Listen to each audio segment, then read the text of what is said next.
High Potential has definitely kept me on the edge of my seat, especially with its thrilling Season 1 finale. I mean, I know the stakes are very high when it comes to crime-solving series, as we got countless CSI series, as well as massive hits like Sherlock over the years.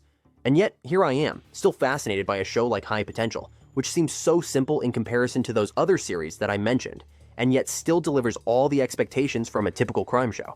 So, imagine my happiness when I found out that Season 2 is officially on its way, and it will be out sooner than we expect. So, let's talk about it. If you didn't know, High Potential is based on the French series Haute Potentielle Intellectuelle. It follows Morgan, who is a brilliant single mother of 3 with a genius-level IQ. She was initially working as a cleaner for the LAPD, but then, when her extraordinary crime-solving skills catch the eye of Detective Adam Karadec, Morgan unexpectedly becomes involved in solving complex cases. And then, she finds herself seeking for estranged ex-husband Roman, who got lost 15 years ago. Since this is a crime mystery, the finale was absolutely packed with revelations. But just when I thought I had everything figured out, it still managed to end on a very dramatic cliffhanger, leaving me with even more questions than before. One of the biggest surprises to me was the fact that yes, Roman's fate finally got an answer, but it was not in the way I expected. Well, I doubt any one of you guys have expected this ending. Like, let me know if I'm the only one who is out of blue here. Let me remind you what we have gone through in the season finale. The LAPD team received a chilling tip, which was an image of a man who appears to be held hostage, accompanied by a note that said, "Spencer Wallace wouldn't play with me, will you?" At first, I thought this might be a straightforward hostage situation, but quickly, the complexity of the case became apparent. The hostage is presumed to be Wallace, but things aren't as they seem. The kidnapper's game is designed to pull the team into a twisted, high-stakes puzzle. Morgan, Karadec, Oz, and Daphne race against the clock to solve the riddles and save Wallace, all while trying to track down the man behind this heinous crime. Initially, the team believes the kidnapper to be a man named David, who had been preying on members of a grief group he attended. But as they dig deeper, they discover they've got the wrong guy. The real kidnapper has stolen the identity of David, who's been checked into a rehab facility for months. This revelation is a game changer, but just when they think they've got everything under control, the real kidnapper, played by David Gentoli, slips through their fingers. And then came a twist that made my jaw drop as he alters his appearance and blends into a crowd, just in time to cross paths with Morgan while she's out grocery shopping.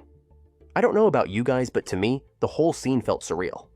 While Morgan is loading groceries into her car with her kids, this so-called stranger picks up a fallen item and places it into her shopping bag. At first, I thought it was a random act of kindness, but when Morgan gets home, she discovers a pack of cards with a cryptic message that says, "You're the one, Morgan. We shall play again, me and you." The note is the kidnapper's way of telling Morgan that their cat and mouse game isn't over yet, leaving her with her first unsolved case of the season.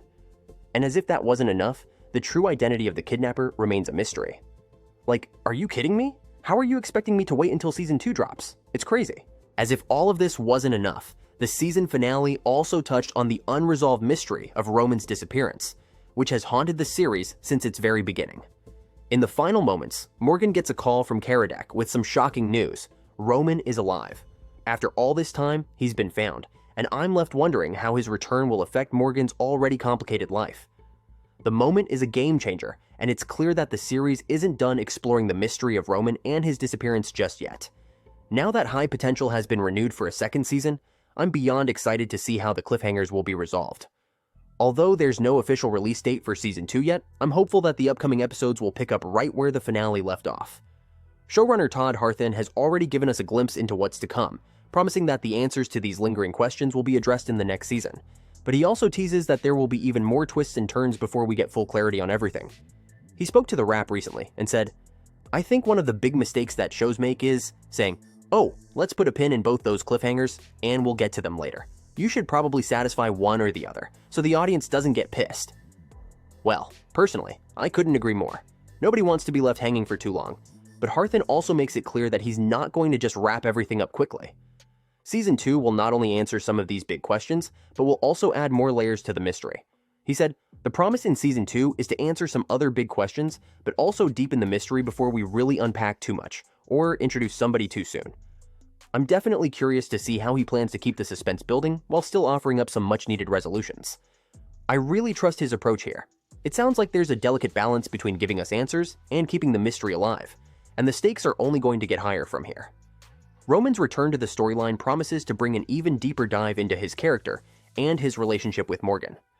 Harthan spoke to TV Line and said, I think it has to kick up a notch. If I keep it at the same level, just dipping our toe in the water instead of jumping into the pool, that's the kind of thing that might frustrate the audience.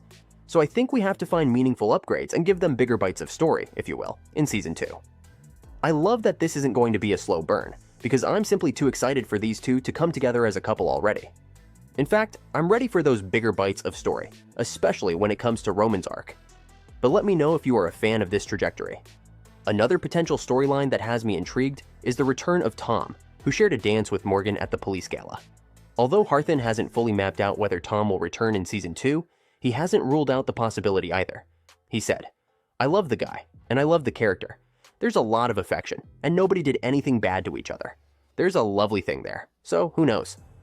Well, I don't know about you guys, but I'm definitely hoping Tom will return, because there's so much potential in his character and the connection he shares with Morgan. Morgan's daughter Ava is also someone I'm excited to see more of. Ahead of the season finale, she shared with ABC that she's looking forward to diving deeper into Ava's backstory and understanding how her character's past shaped her into the person she is today. Amira spoke about Ava recently and said, "I'm really excited just to kind of see more about her upbringing and kind of what her life was like when it was just her and Morgan for those few years before her siblings came." It's a storyline I think will add more emotional depth to the show, and I'm looking forward to exploring the dynamic between mother and daughter. High Potential Season 2 is expected to be out around December 2025. For more updates on new releases, make sure to like and follow. Meanwhile, the video on the screen might also interest you.